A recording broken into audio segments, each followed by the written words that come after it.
वह बात न मीरा ने उठाई न खुद उसने। मिलने से पहले जरूर लगा था कि कोई बहुत ही जरूरी बात है जिस पर दोनों को बातें कर ही लेनी है, लेकिन जैसे हर क्षण उसी की आशंका में उसे टालते रहे। बात गले तक आकर रह गई कि एक बार फिर मीरा से पूछे क्या इस परिचय को स्थायी रूप नहीं दिया जा सकता, लेकिन कहीं पहले की तरह उसे बुरा लगा तो। उसके बाद दोनों में कितना खिंचाव और दुराव आ गया था। पता नहीं क्यों ताजमहल उसे कभी खूबसूरत नहीं लगा। फिर धूप में सफेद संगमरमर का चौंधा लगता था, इसलिए वे उधर पीठ किए बैठा था। लेकिन चौंधा मीरा को भी तो लग सकता है न? हो सकता है उसे ताज सुंदर ही लगता हो, पर छाई उधर यमुना की तरफ होगी, इधर तो सपाट धूल में झलमल करता संगमरमर है। बस इस तपते पत्थर पर चलने में तलुओं के झुलसने की कल्पना से उसके सारे शरीर में फुरहरी दौड़ गई। 3 साल बाद एक दूसरे को देखा था, देखकर सिर्फ मुस्कुराए थे, आश्वस्त भाव से। हाँ, दोनों हैं और वैसे ही है। मीरा कुछ निखर आई है और शायद वह पता नहीं कैसा हो गया है। जाने कितने पूरे के पूरे वाक्य सवाल जवाब उसने मीरा को मन ही मन सामने बैठाकर बोले थे, प्रतिक्रियाओं की कल्पना की थी और अब बस खिसियाने ढंग से मुस्कुराकर ही स्वागत किया था। उस क्षण से ही उसे अपने मिलने की व्यर्थता का एहसास होने लगा था। जाने क्यों, क्या ऐसी बातें करेंगे वे जो अक्सर नहीं कर चुके हैं। साल 6 महीने में एक दूसरे के कुशल समाचार जान ही लेते हैं। उठे हुए घुटनों के पास लॉन की घास पर मीरा का हाथ चुपचाप रखा था। बस उंगलियां इस तरह उठ गिर रही थीं, जैसे किसी बहुत नाजुक बाजे पर हल्के हल्के गूंजते संगीत की ताल को बांध रही हो। मीरा ने लोहे का छल्ला डाल रखा था, शायद शनि का प्रभाव ठीक रखने के लिए। उसने धीरे से उसकी सबसे छोटी अंगुली में अपनी अंगुली हुक की तरह अटका ली थी, फिर हाथ उठाकर दोनों हथेलियों में दबा लिया था। फिर धीरे धीरे बातों की धारा फूट पड़ी थी। विजय का ध्यान गया। बड़ी बड़ी मूंछों वाला कोई छोटा सा कीड़ा मीरा की खुली गर्दन और ब्लाउज के किनारे आ गया था। झिझक हुई, खुद झाड़ दे या बता दे। उसने अपना मुंह दूसरी ओर घुमा लिया। प्रवेश द्वार के सीढ़ियां झाड़ियों की ओर आ गई थीं, सिर्फ ऊपर का हिस्सा दिख रहा था। हिचकिचाते हुए कर्म का स्ट्राइकर मारने की तरह उसने कीड़ा उंगलियों से परे छिटका दिया। नसों में सनसनाहट उतरती चली गई। उंगलियों से वह जगह यूं ही झाड़ दी मानो गंदी हो गई थी। मीरा उसी तन्मय भाव से अपनी सहेली के विवाह की पार्टी में आए लोगों का वर्णन देती रही। उसने कुछ नहीं कहा, न वहां रखा विजय का हाथ हटाया ही। विजय ने एक बार फिर सशंक निगाहों से इधर उधर देखा और आगे बढ़कर उसको दोनों कनपट्टियों को हथेलियों से दबाकर अपने पास खींच लिया। नहीं, मीरा ने विरोध नहीं है किया, मानो वो प्रत्याशा कर रही थी कि ये क्षण आएगा अवश्य। लेकिन पहले उसके माथे पर तीखी रेखाओं की परछाइयां उभरी और फिर मुग्ध मुस्कुराहट की लहरों में बदल गई। एक अजीब बिखरती सी सिमटी धूप छाही मुस्कुराहट। विजय का मन हुआ रेगिस्तान में भटकते प्यासे की तरह दोनों हाथों से सुराही को पकड़कर इस मुस्कुराहट की शराब को पागल आवेश में पीता चला जाए, गट गट, और आखिर लड़खड़ा कर गिर पड़े। पतले पतले होंठों में एक नामालूम सी फड़कन लरज रही थी। उस रुमानी बेहोशी में भी विजय को ख्याल आया कि पहले एक हाथ से मीरा चश्मा उतार ले, टूट न जाए। तब उसने देखा हरियाले फव्वारों जैसे मोर पंखियों के 2-3 पेड़ों के पीछे पूरे 2 ताजमहल चश्मे के शीशों में उतर आए हैं। दूधिया हाथी दांत के बने से 2 सफेद नन्हे नन्हे खिलौने। पता नहीं क्यों उसे ताजमहल कभी अच्छा नहीं लगा। ध्यान आया, अवंचित बूढ़े प्रहरी की तरह ताजमहल पीछे खड़ा देख रहा है। बातों के बीच वह उसे कई बार भूल गया था, लेकिन दांतों में अटके तीन के सा अचानक ही उसे याद आ जाता था कि वे उसकी छाया में बैठे हैं, जो महान है, जो विराट है, जो इतनी बड़ी इमारत, इसके समग्र सौंदर्य को एक साथ वह कभी कल्पना में ला ही नहीं पाया। एक एक हिस्सा देखने में कभी उसमें कुछ सुंदर लगा नहीं। लोगों के अपने ही मन का काव्य और सौंदर्य रहा होगा जो इसमें आरोपित करके देख लेते हैं। कभी मौका मिलेगा तो वे हवाई जहाज से ताज की सुंदरता के समग्र हो पाने की कोशिश करेगा। कई विहंगम चित्र इस तरह के देखे तो हैं, और तब सारे वातावरण के बीच कोई बात लगी तो है, मगर ये चश्मे के कांचों में झलमलाते, धूप में चमकते ताज, खिंचाव वहीं थम गया। उसने बड़े बेमालूम से ढंग से गहरी सांस ली और अपने हाथ हटा लिए। आहिस्ते से, नहीं, यहाँ नहीं, कोई देख लेगा, ये से क्या हो गया। सहसा मीरा सचेत हो आई। उमड़ती लाज छिपाने के लिए सकपकाकर इधर उधर देखा, कोई भी तो नहीं था। पास वाली लाल लाल ऊंची दीवार पर अभी अभी राज मजदूर से लगने वाले मरम्मती लोग आपस में हंसी मजाक करते एक दूसरे के पीछे भागते गए हैं। बंदर की तरह दीवार पर भाग लेने का अभ्यास है। रवेश के पार पड़ोस के लॉन में 2-3 माली पाइपों को इधर उधर घुमाते पानी लगा रहे थे, वे भी अब नहीं हैं। खाना खाने गए होंगे। मीरा ने बगल से साड़ी खींचकर कंधे का पल्ला ठीक कर लिया। फिर विजय ने अनमने भाव से घास का एक फूल तोड़ा और आंखों के आगे उंगलियों में घुमाने लगा। मीरा ने चश्मा उतारकर मुंह से हल्की सी भाप दी और साड़ी से कांच पोंछे बालों की लट्टों को कानों के पीछे अटकाया और चश्मा लगाकर कलाई की घड़ी देखी। बड़ा बोझिल मौन आ गया था दोनों के बीच। विजय को लगा उन्हें कुछ बोलना चाहिए, वरना ये चुप्पी का बोझ दोनों के बीच की किसी बहुत कोमल चीज को पीस देगा। हथेली पर यूं ही उस त्रिनके से क्रॉस और त्रिकोण बनाता वे शब्दों को ठेल कर बोला, तो फिर अब चलें, देर बहुत हो रही है। मीरा ने सिर हिला दिया।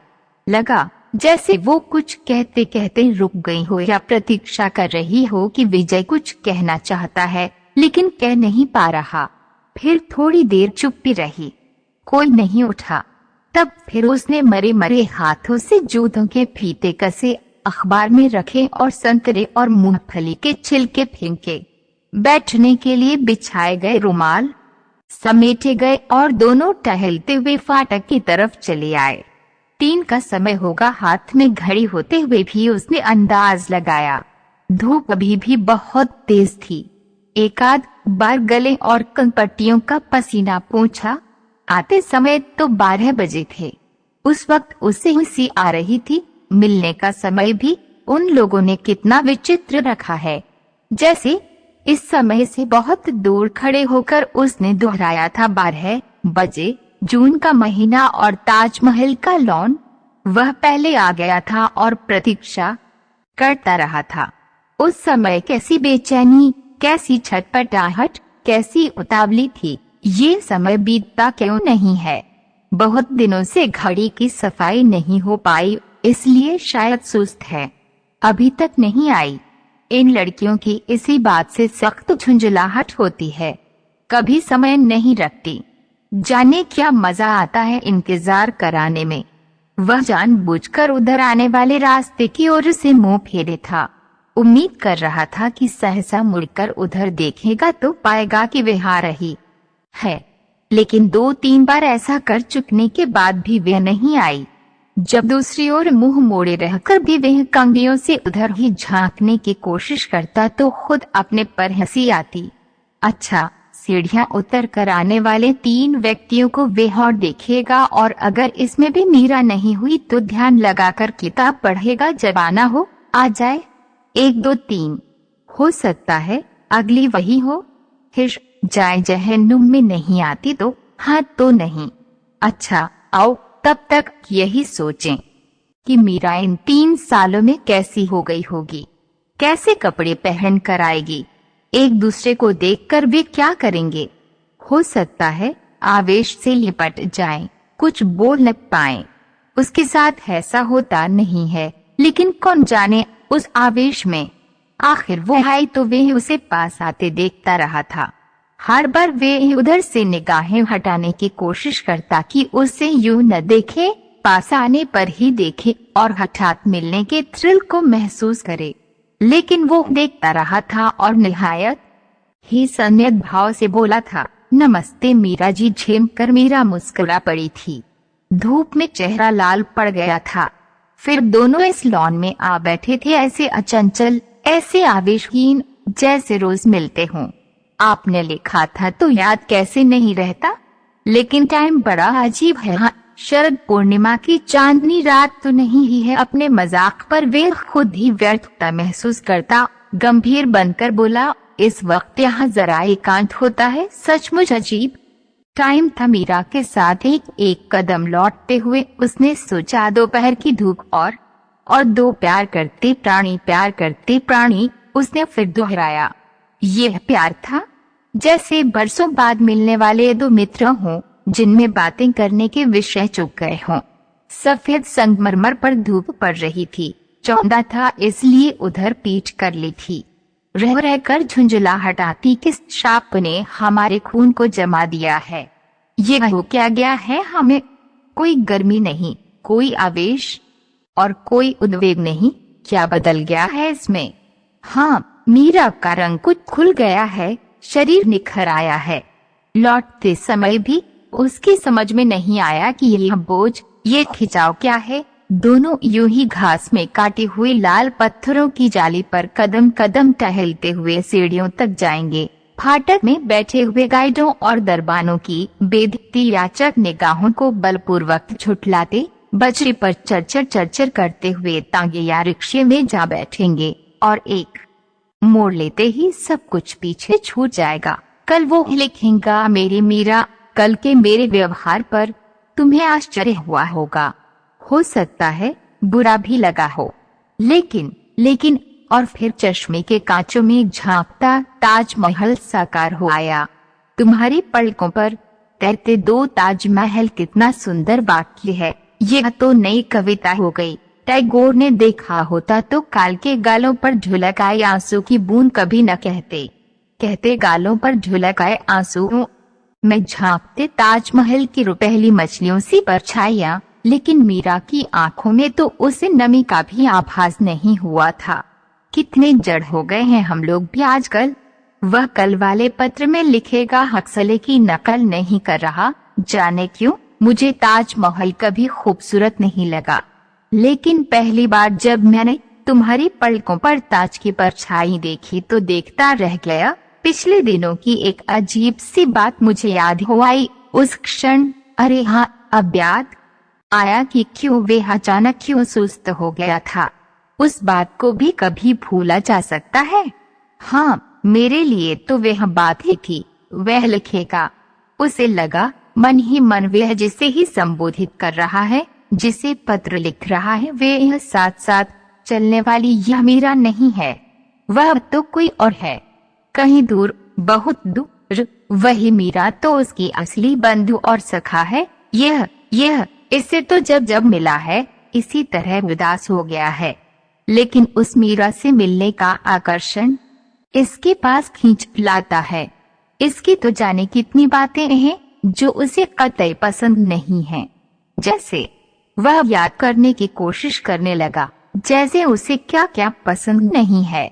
जैसे इस समय उसे इसी बात पर झुंझुलाहट आ रही है कि मीरा नीचे बनी जाली के पत्थरों पर ही पांव रखकर क्यों नहीं चल रही, बीच बीच में घास पर पांव क्यों रख देती है। और इस सब के पार दोनों कान लगाए रहे कि दूसरा कुछ कहे। एक बात सोचकर सहसा वे खुद ही मुस्कुरा पड़ा, जब वे लोग बहुत बड़े बड़े हो जाएंगे, समझो 40-50 साल के, तो हंस कर कैसे दूसरों को अपनी अपनी बेवकूफियां सुनाया करेंगे। कैसे वे लोग छिप छिप कर ताजमहल में मिला करते थे।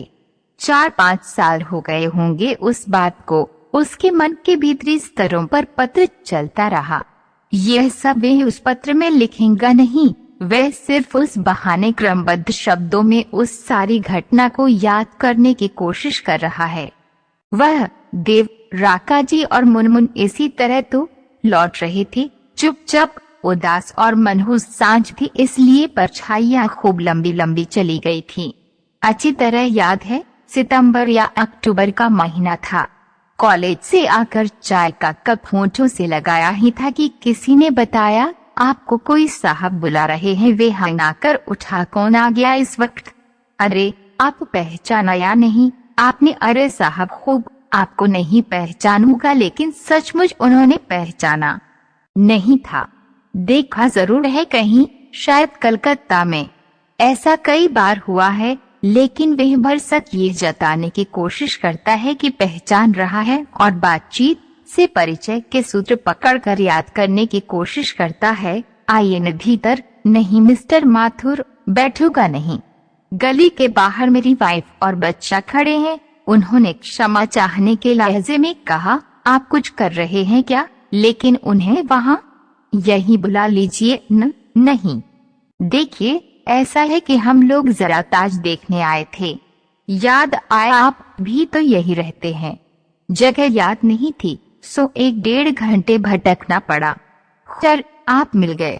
अब अगर कुछ काम न हो तो बात ऐसी है कि हमें आज ही लौट जाना है। वे सीढ़ी पर एक पांव रखे खड़े थे। आप किसी तरह के संकोच में न पड़िए, पांवों में चप्पल डालिए और चले आइए। गली के बाहर गाड़ी खड़ी थी, पीछे का दरवाजा खुला था और उसको पकड़े पिछले मडगार्ड से टिकी एक महिला खड़ी थी। गहरी हरी बंगलौरी रेशम की साड़ी, बंगाली ढंग का चौड़ा चौड़ा जूड़ा और बीचों बीच जगमग करता 8 पहलू पहला सितारा। मडगार्ड पर छोटा सा 4-5 साल का बच्चा फिसलते जूतों को जैसे तैसे रोके बैठा था। दोनों बाहों से उसे संभाले हुए वे उसकी कलाई पकड़े छोटी सी अंगुली से धूल लदे मडगार्ड पर लिखा रही थी TNJ। जूतों की आवाज से चौंक कर मुड़ी और स्वागत में मुस्कुराई। बच्चे को संभाल कर उतारा, फिर दोनों हाथ जोड़ दिए। फिर खुद ही बोली, देखिए आपसे वायदा किया था कि हजरत आ ही नहीं रहे थे। वे बीच में ही बात काट कर बोले। फिर सहसा बोले, अच्छा राका अब बैठो वरना अंधेरा हो जाएगा तो देखने का मजा भी नहीं रहेगा। राका हाँ कुछ याद तो आ रहा है। ड्राइवर के बगल में बैठकर उसने एक आध बार घूमकर देखा, जैसे यहीं कहीं उनका नाम भी लिखा मिल जाएगा। कैसे हैं? बहुत दिनों बाद मिले हैं।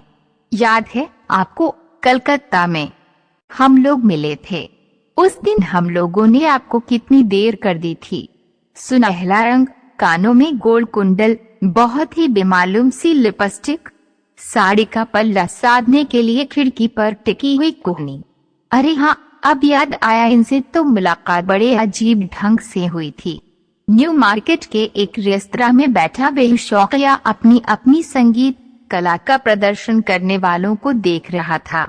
फिर जाने क्या मन में आया कि खुद भी उठकर माउथ ऑर्गन पर देर तक सिनेमा के गीतों की धुनें निकालता रहा। उस छोटे से मंच से हटकर जिसमें इस पर वह बैठा था, उसी पर बैठे थे ये लोग, ये राका जी और मिस्टर क्या? हाँ मिस्टर देव, सचमुच आपने बहुत ही सुंदर बजाया। बड़ी अच्छी प्रैक्टिस है, देव ने उसके बैठते ही कहा। रुमाल से बाजे को अच्छी तरह पोंछकर जेब में रख ही रहा था कि चौंक गया। राका के चेहरे पर प्रशंसा उतर आई थी और यूं ही कप के ऊपर हथेली टेके वह एक अटक मेज को देख रही थी। आपकी चाय तो पानी हो गई होगी और मंगाए देते हैं। बैरा सुनो इधर, उसके मना करने पर भी चाय और आई। छुट्टियों में घूमने आए हैं? अच्छा कैसा लगा कलकत्ता आपको? जी हाँ गंद तो है बम्बई के मुकाबले, लेकिन एक बार मन लग जाने पर छोड़ना मुश्किल हो जाता है। फिर प्रशंसा, कृतज्ञता का आदान प्रदान, परिचय और रात देर तक उनके लोअर सर्कुलर रोड के फ्लैट पर बातें, खाना, कॉफी और संगीत। राका को सितार का शौक है। देव किसी विदेशी कंपनी के इंचार्ज मैनेजर की संगति में विदेशी सिम्फनियां पसंद करते हैं। उसका माउथ ऑर्गन सुनने के बाद राका जी ने सितार सुनाया था और फिर देव निहायत ही खूबसूरत प्लास्टिक के लिफाफों में बंद अपने विदेशी रिकॉर्ड निकाल लाए थे। एक रिकॉर्ड 8 घंटे चलता था और उसमें 3 कंपोजिशंस थे। उसकी समझ में कुछ भी नहीं आया था, लेकिन वह बैठा लिफाफों पर लिखे हुए परिचय और संगीतज्ञ की तस्वीर को जरूर गौर से देखता रहा था। कोई चियाकोवस्की या कुछ बेंगर था जिसका नाम वे बार बार लेते थे। एक रिकॉर्ड 40-50 रुपए का था। बीच बीच में कभी जरूर आएंगे आगरा। बहुत बचपन में एक बार देखा था, शायद दिमाग में जो नक्शा है उससे मेल ही न खाए। शादी के बाद एक बार देखने का प्रोग्राम बहुत दिनों से बना रहे हैं। ये तो हर छुट्टी में पीछे पड़ जाती हैं। जी नहीं, इन्होंने नहीं देखा। इधर ही रहे इनके फादर वगैरह सब। अब तो आप वहाँ हैं ही। उस दिन दोनों देरी के लिए रास्ते भर क्षमा मांगते हुए अपनी गाड़ी पर ही विवेकानंद रोड तक छोड़ने आए थे। रास्ते भर बातचीत की टुकड़े, सितार की गूंज और सिम्फनी की कोई डूबती सी दर्दीली कराह से अभिभूत किए रहे। कैसे अजीब ढंग से परिचय हुआ है, कितना सुखी जोड़ा है, उसे बहुत ही खुशी हुई थी। बच्चा बाद में आया है, नाम है मुनमुन। देव बता रहे थे, नुमाइश में हमारा स्टॉल आया है न, सो हम लोग दिल्ली आए थे। सोचा इतने पास से यूं बिना देखे लौटना अच्छा नहीं है। आपको यूं ही घसीट लाए, कोई काम तो नहीं? नहीं, जल्दी से कहा उसे। और तो सब बातें याद आ रही थीं, लेकिन ये याद ही नहीं आ रहा था कि इन मिस्टर देव के आगे पीछे क्या लगता है।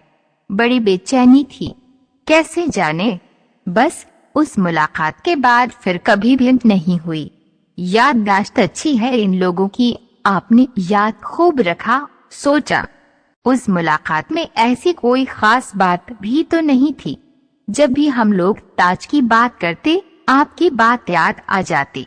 और कोई दिन ऐसा नहीं गया जब ताज की बात न आई हो। फिर राका जी की ओर देखकर खुद ही बोले, आज हमारे विवाह को 7वां वर्ष पूरा हुआ है। आपके सामने ये मुनमुन नहीं था। मुनमुन, तुमने अंकल जी को मत्ते नहीं किया? कहो अंकल जी, आज हमारे पापा डैडी के विवाह की 7वीं वर्षगांठ है। राका जी उसके हाथ जुड़वाती बोली, बहुत ही शैतान है। मुझे दिन भर ख्याल रखना पड़ता है कि किसी दिन कुछ कर करा न ले, तब तो आपको बधाई देनी चाहिए। लेकिन इस सब के पार विजय को लगा कहीं घुटन है जो अदृश्य कोहरे की तरह गाढ़ी होती हुई छाई है। रहा नहीं गया, पूछा, आप कुछ सुस्त हैं? तबीयत नहीं जी। उन्होंने दोनों हाथ उठाकर एक क्लिप ठीक किया और स्वस्थ ढंग से मुस्कुराने का प्रयत्न करके कहा, गाड़ी में बैठे बैठे 5 घंटे हो गए। 1 घंटे से तो यही आपको ही खोज रहे हैं। सचमुच बहुत ज्यादती है ये तो। आपकी कृतज्ञता भाव से वह बोला, कम से कम मुंह हाथ तो धो ही लेती। राका जी सब ठीक है, लौटना भी तो है न। आज ही फिर सभी ने खूब घूम घूम कर ताज देखा था। मुनमुन का एक हाथ देव के हाथों में था और एक राका जी के। कभी कभी तो तीनों आपस में ही ऐसे व्यस्त होकर खो जाते कि विजय को लगता वह बेकार ही अपनी उपस्थिति से इनके बीच विघ्न बन रहा है। ऊपर इमारत के सफेद काले चबूतरे पर देव बड़ी देर तक पैसा लुढ़का कर उसके पीछे भागते और बच्चे को खिलाते रहे, और विजय के साथ साथ रकाजी चालियों की बनावट, दरवाजे पर लिखी कुरान की आयतें और बूटों की नक्काशी देखती रहीं। सांझ की पीली पीली सुहानी धूप थी, लौनों की नरमी सांवली हो आई थी। मोरपंखी और चौड़े चौड़े तार जैसे पत्तों के गुंबदाकार कुंज मोमबत्ती की हरी सुनहली लौ जैसे लगते थे, जैसे आनंद में फूले फूले कबूतर हों और अभी हुलसकर फुरहरी ले लेंगे तो चिंगारियों की तरह सुर्ख फूल इधर उधर बिखर पड़ेंगे। वे लोग भीतर कब्रों के पास अपनी आवाज गुंजाते रहे, कैसी लरजती सी तैरती चली जाती है, जैसे बहुत ही महीन रेशों का बना हुआ घड़ी में लगे बाल स्प्रिंग की तरह बड़ा सा वर्तुलाकर कुछ है जो कभी सिकुड़कर सिमट उठता है। देव की आवाज थी, रका रका रका। एक दूसरे पर चढ़ते चले जाते शब्द दूर खोते हुए कि नहीं। अनजानी घाटियों की तलहटियों में मुनमुन उन डॉलर देव देर तक डूबे हुए इस खेल को खेलते रहे थे। लगता था उनके भीतर है कुछ जो इस खेल के माध्यम से अभिव्यक्ति पा रहा है।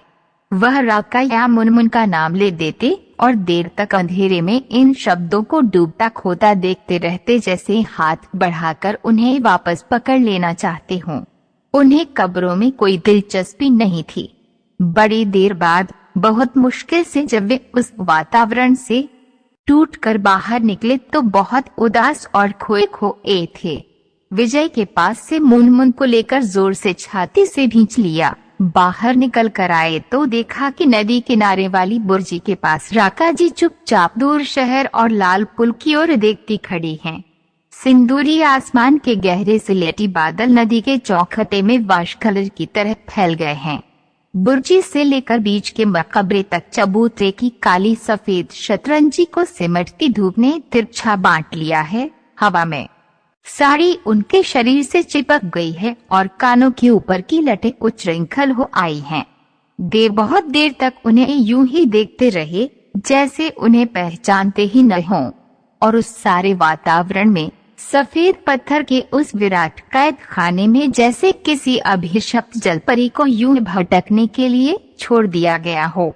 ये जगह, ये वातावरण है ही कुछ ऐसा, विजय ने अपने आप से कहा और जानबूझकर दूसरी तरफ हटाया। शायद राका जी मुमताज के प्रेम की बात सोच रही हूँ। अपने मरने के बाद अपनी ऐसी ही यादगार चाहती हूँ या कुछ भी न सोच रही हूँ। बस पुल से गुजरती रेल की खिड़की से झांकती हुई ताज को देखकर सौंदर्य और कल्पना की स्तब्ध ऊंचाइयों में खो गई हूँ। अपनी छाती तक ऊंची पीछे की दीवार से मुनमुन नदी की ओर झांकता हुआ हाथ हिला हिलाकर नीचे जाते बच्चों को बुला रहा था। कौवे कांव कांव करने लगे थे। मुनमुन के पास वे संगमरमर की दीवार पर झुककर हथेलियां टेके सामने की धारा और पेड़ों की घनी पातों को देखता रहा। जाने कब देव भी बराबर ही आ खड़े हुए।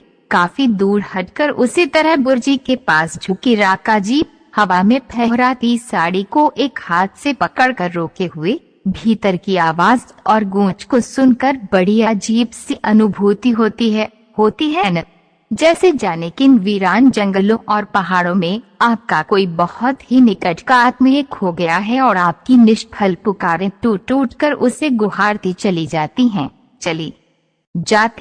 और खो जाती हैं।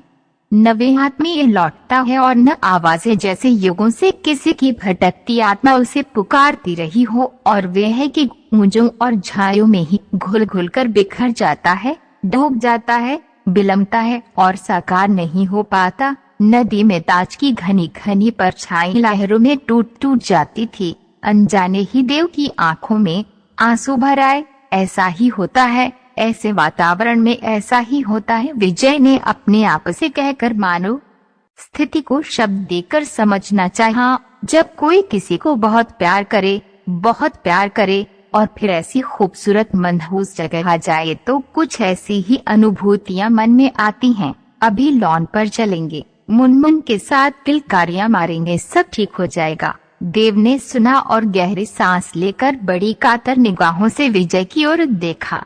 कुछ कहते कहते रुक गए और दोनों चुपचाप ही टहलते हुए सामने की ओर आ गए। मुनमुन राका जी के पास चला गया था।